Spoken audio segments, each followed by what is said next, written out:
치아를 건강하게 하려고 하는 양치가 오히려 망치는 경우가 생각보다 상당히 많은 거죠. 치아에 변색이 생길 수 있습니다. 세균이 증식되고 입냄새까지 유발할 수 있습니다.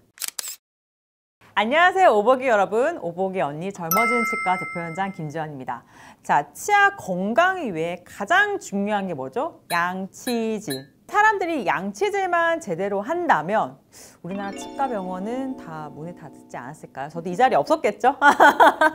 그런데 나는 진짜 열심히 하루에 3번 빠지지 않고 양치를 하는데 맨날 잇몸 염증이 생기고 치과에 가면 양치 제대로 안 하셨나 보네요. 충치 있어요. 계속 그런 말 들으신 분 계시죠? 그 이유는 바로 양치 습관 때문입니다. 치아를 건강하게 하려고 하는 양치가 오히려 치아를 망치는 경우가 생각보다 상당히 많은 거죠. 자, 그래서 오늘은 치아를 망치는 양치 습관에 대해서 한번 짚어보려고 하는데요. 첫 번째, 바로 치약에 물을 묻히는 겁니다.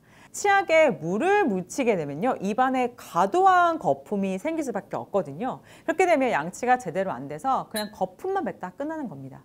그리고요, 거품이 많게 되면 가장 쉽게 생각하면 우리가 일단은 안 보여요. 그러니까 내가 칫솔을 정확하게 여기 가고 있는지도 잘 모르고요.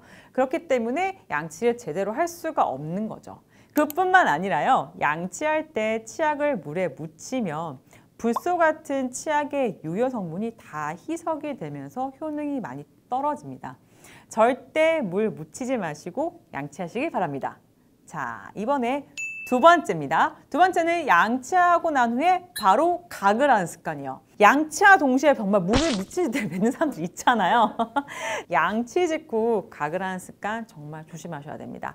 치약에는 거품을 나게 하는, 그리고 깨끗하게 하게 하는 그런 계면활생제 성분이 들어있잖아요. 근데 이런 거를 바로 하게 되면 가글 속에 염화 물질을 만나게 되면서 치아에 변색이 생길 수 있습니다. 양치가 끝나면 적어도 30분 이후에는 가글 해주시는 것이 좋습니다. 입 한참 물고 입안의 모든 향기를 다 이제 흡수시키고 뱉는 분들 계시는데 꼭 필요할 때만 짧게 하시고요. 30초 넘지 않게. 사실은 예민하신 분도 느꼈을 거예요. 하고 나면 입이 되게 건조해지는 거. 안에 알코올 성분이 좀 많아서 그런 거라서, 그래서 그것 때문에 오히려 건조하면서 세균이 증식되고 입냄새까지 유발할 수 있습니다. 아시겠죠? 그리고 굳이 양치를 깨끗하게 했는데 그리고 각을 쓸 필요 없겠죠? 치아를 망치는 세 번째 습관입니다. 양치를 너무 오래 세게 하는 겁니다. 그죠? 분노의 양치질. 그렇게 되면 치아를 오히려 상하게 합니다.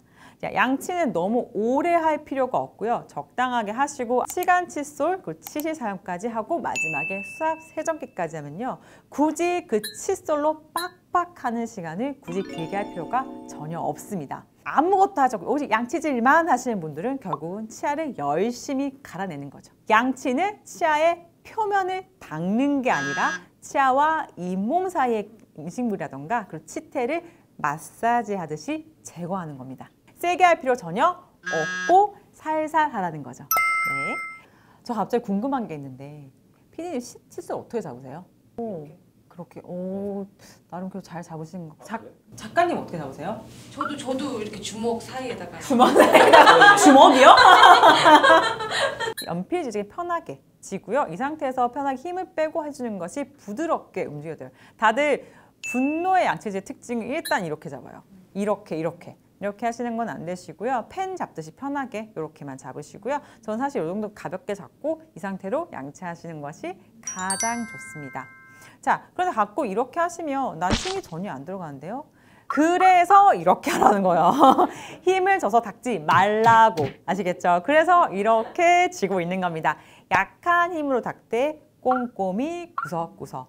다섯 번째 치약의 양치 습관은 칫솔모가 쩍 벌어진 칫솔을 사용하는 겁니다. 이 칫솔모가 빳빳해야지 치아와 잇몸 사이 틈새에 정확하게 들어가서 사이에 낀 음식물을 깨끗하게 뺄 수 있는데요.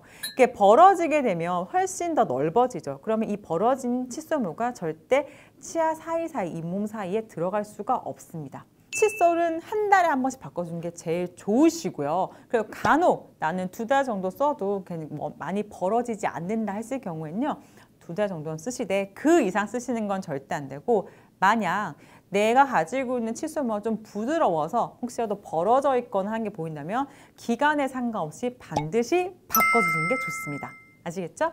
자, 그럼 오늘도요, 오복이 가득한 하루 되시고요. 저는 다음 시간에 뵙겠습니다. 안녕!